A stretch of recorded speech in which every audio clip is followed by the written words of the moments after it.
Voici un nouveau podcast qui parle de la mobilité internationale et qui va rejoindre la galerie des 2000 interviews disponibles sur françaisdanslemonde.fr, tout attaché, tout minuscule. Je suis Gauthier Seyss et j'ai le plaisir de passer 10 minutes avec Maxime Bottella, direction Berlin. 10 minutes. Le podcast des Français dans le monde. françaisdanslemonde.fr. Alors Berlin est très très grand. Résultat, il y a des quartiers. C'est donc le nom d'un quartier, Köpenick, parce que je vois un O, moi je dis O. Hein. Bonjour Maxime. Bonjour Gauthier. Donc quand il y a un O avec un tréma, c'est un E. Exactement, première leçon d'allemand qui est très bien. J'en ai eu d'autres, tu sais, j'ai fait allemand première langue, mais visiblement c'était il y a beaucoup trop longtemps. Il y a longtemps. Dans le cadre du partenariat avec la fédération Flamme Monde, direction donc l'Allemagne. Aujourd'hui, tu es le secrétaire et tu t'occupes de la communication d'une association de francophones qui se sont réunis donc dans ce quartier de Köpenick, un joli quartier au sud-est de Berlin, très vert avec beaucoup de lacs et de forêts. Et une petite particularité pour cette association qui réunit, puisque pour faire une association en Allemagne, il faut être au moins 7 papas, là où il y a beaucoup de mamans qui font des associations flammes. Là, c'est votre petite particularité à vous. C'est ça, tout à fait. Nous sommes retrouvés, nous étions que des papas au départ. Depuis, ça a bien grandi, bien sûr. Alors, on va d'abord revenir un mot sur ton parcours. Tu es originaire de Grenoble, tu fais des études dans le journalisme, mais tu repères qu'en Irlande, il se passe quelque chose. Comment on se dit, alors qu'on est en plein dans les études, je lâche tout et je pars là-bas pourquoi ? Oh, l'appel, c'est toujours plus agréable. L'herbe est plus verte en Irlande qu'ailleurs, de toute façon. Et puis, c'est vrai qu'après, dans les études, j'ai rechigné un petit peu, j'imagine. Et puis, j'avais, comme je disais, une cousine qui me tannait pour y aller, pour la rejoindre. Et c'était avec beaucoup de plaisir que j'ai découvert un univers, en plus anglophone, moi qui aimais beaucoup l'anglais.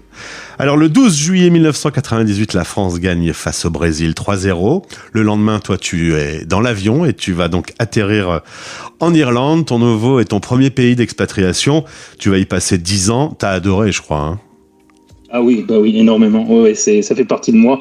De 21 ans à 31 ans, du coup, ça me fait encore. Alors, il y a eu un petit peu le boulot, il y a eu beaucoup de musique, il y a eu énormément de fêtes, et puis il y a eu l'amour, puisque tu rencontres là-bas, au travail, une future conjointe qui est allemande. Ça a été 10 ans intenses, t'as tout fait tes premières expériences en Irlande. Un peu ça, oui, tout à fait. Et puis, ça s'est terminé aussi par une belle première expérience, parce que j'avais jamais mis les pieds en Allemagne, je ne parlais pas du tout allemand, et j'ai rencontré donc cette Allemande. Résultat, vous décidez en novembre 2008 de partir dans son quartier, au sud-est de Berlin, et tu vas découvrir un deuxième pays d'expatriation. Ça tombe bien, tu parles pas allemand. Oui, tout à fait. J'ai bien galéré. Je galère encore 15 ans plus tard, pour tout vous dire, parfois. Un petit mot sur ce quartier. Tu me dis que Berlin est très très grand, donc traverser Berlin, c'est quand même un gros... Oui, puis il y a des habitudes, j'imagine, qui est d'ailleurs que la même dans beaucoup d'autres endroits où les gens n'ont pas l'habitude d'aller dans l'autre côté. Je sais que ma femme, par exemple, ça ne lui viendrait jamais à l'idée d'aller dans l'ouest de Berlin, ne serait-ce que pour la distance et aussi par affinité, par habitude. C'est gros 8 fois et demi comme Paris, donc c'est vrai que les distances sont tout de suite très, très importantes. Et donc, ce quartier-là, donc t'as pas choisi, hein, c'était le quartier un peu de la famille, de ta belle famille. Alors, elle m'a quand même demandé, elle m'a quand même laissé choisir. Et puis, je regrette pas un instant d'avoir dit oui. En fait, c'est contre ce grand temps, ce grand délai qu'on met à aller au bureau, si je puis dire. On y gagne énormément. On vit dans un petit paradis vert. En fait, c'est magnifique. À ce point, quand même. Ah oui. Les gens, quand ils viennent nous voir, à chaque fois, ils sont étonnés. Ils disent « on a l'impression d'être en vacances chez toi ». Je précise, les gens qui vivent dans Berlin, quoi, en fait. Résultat, t'as vécu en France, t'as vécu dans le monde anglo-saxon et là, en Allemagne. On est quand même, malgré qu'on soit toujours très voisins, très différents culturellement. Oui, il y a des différences culturelles, bien sûr, mais après, les affinités se retrouvent sur... c'est vrai que moi, j'ai un gros accent sur justement tout ce qui est culturel. Donc, la passion pour la musique, le cinéma, ou je ne sais quoi. Et là, après, on oublie que la personne vienne du Guatemala, d'Irlande ou d'Allemagne. Berlin est très multiculturel. Oui. D'ailleurs, tu me disais, dans le centre, on parle presque plus en anglais qu'en allemand. Oui, dans certaines démarches, puis quand la situation typique, je sais pas si tu as déjà entendu cette anecdote, c'est que tu te fabriques ta petite phrase, tu prépares ta petite phrase en allemand, t'es tout fier de toi, et puis patatras, on te répond en anglais parce qu'on t'a capté, quoi, tout simplement. 2015, naissance de votre fille, et donc tu te retrouves à chercher des animations, et là il va y avoir une belle rencontre. Ces papas se mettent à discuter et vont avoir l'idée de monter une asso. On est en 2020. C'est ça, tout à fait. Ils s'étaient un petit groupe d'entre eux s'était déjà rencontrés avant que je me joigne à eux, bien sûr. Et puis on s'est retrouvés comme ça.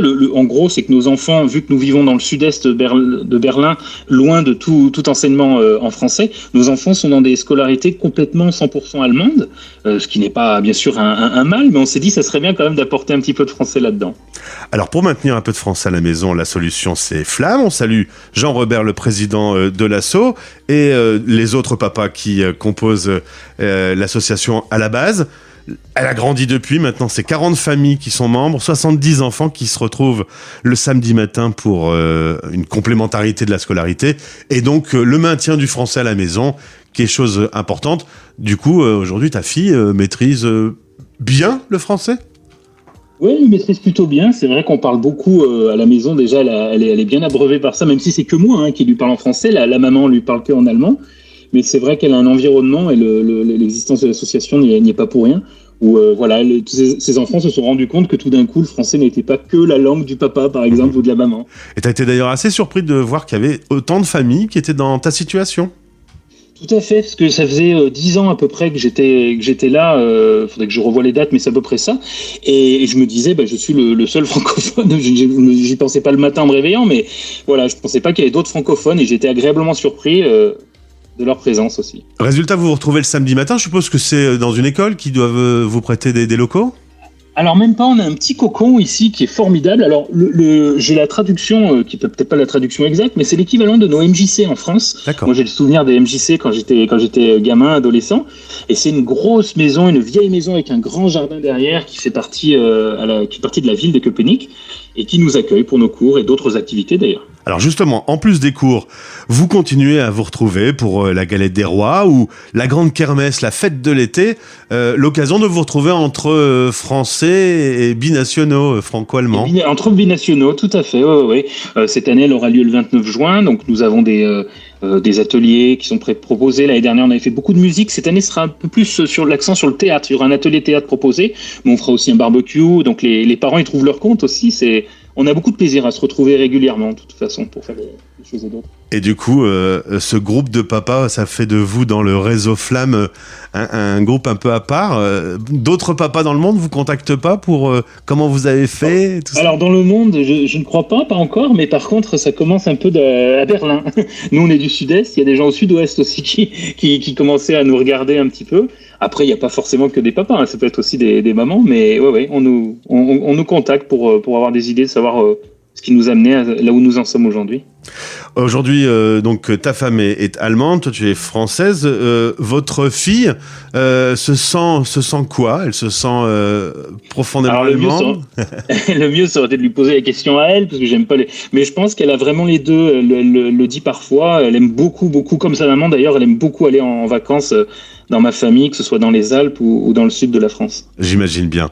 En tout cas, c'est une belle initiative, et à la suite de la diffusion de cette interview, peut-être que d'autres papas dans le monde auront envie de mener la même action. En tout cas, vous pouvez contacter Maxime de notre part. Bravo pour cette organisation. Vous pensez encore que ça va grandir, parce qu'elle est toute neuve. Vous vous apprêtez dans les années futures à accueillir plus d'enfants ? Je vais dire, c'est pas forcément, j'allais dire c'est un désir, pas forcément, mais en tout cas c'est déjà il y a les petits frères, les petites sœurs qui arrivent d'une part ici, et puis surtout on n'arrête pas de grandir dans le sens où on propose maintenant des foires aux livres, des soirées gastronomiques, on a même fait une soirée ciné, des cours de cuisine pour les enfants. Et c'est vrai qu'à l'avenir, ce qu'on aimerait, c'est pourquoi pas à terme ouvrir une section franco-allemande dans une école dans l'est berlinois. Eh bien, je vous souhaite le meilleur. Bravo pour ce développement. Et puis, au plaisir de se retrouver sur la radio des Français dans le monde. Merci, à bientôt, au revoir. Français dans le monde.